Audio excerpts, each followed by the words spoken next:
मेरे लाइफ का पर्पस है कि मैं कम से कम चीज़ों के साथ रहूं, जितने ज़्यादा तरीके से एक ही चीज़ को इस्तेमाल कर सकूं करूं, सारे काम खुद करूं और जितने सिंपल तरीके से हो सके करूं। अब ये बेलन रोटी बेलने के भी काम आया और अदरक कूटने के भी, और ये ढक्कन में ही आटा ले लिया मैंने।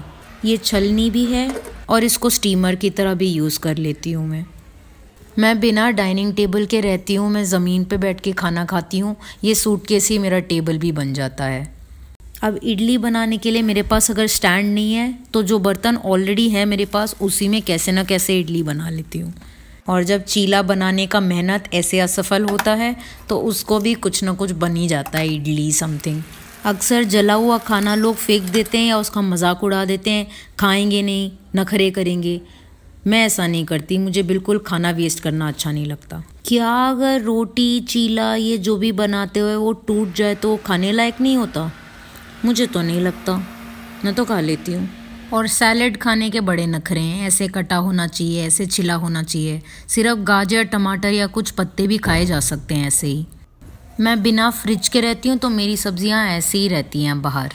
ये अवियल है, एक साउथ इंडियन डिश है। इसको बनाना मैंने लॉकडाउन के टाइम गूगल से सीखा क्योंकि ये मेरा फेवरेट डिश था। और कई लोग को अपने मम्मी के हाथों का खाना रोज़ मिल जाता है, उन्हें अहमियत नहीं पता होती उसकी। पालक के साथ मैंने सात्विक रोटी बनाने की कोशिश की थी। जिस पे रोटी बेलती हूँ उसी पे ही सब्जियाँ भी काट लेती हूँ, दोनों के काम आ जाता है एक ही चीज़। कई लोगों को कभी रेंट पे ही नहीं करना होता तो कभी पता नहीं होता लाइफ के कितने खर्चे होते हैं और कितना कम किया जा सकता है। अपना खुद का रूम होता है, वो अपने काम पे पैसे कमाने में फुल फोकस कर सकते हैं। जब अपना रूम अपनी जगह अपनी जिम्मेदारी बने तो बहुत नज़रिया बदलता है हर चीज़ का लाइफ में।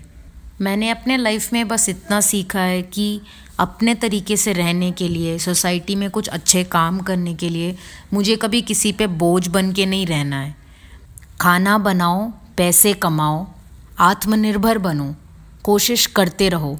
और यदि किसी को आपके सपने समझ में ना आए तो अकेले चलते रहने की ताकत रखो।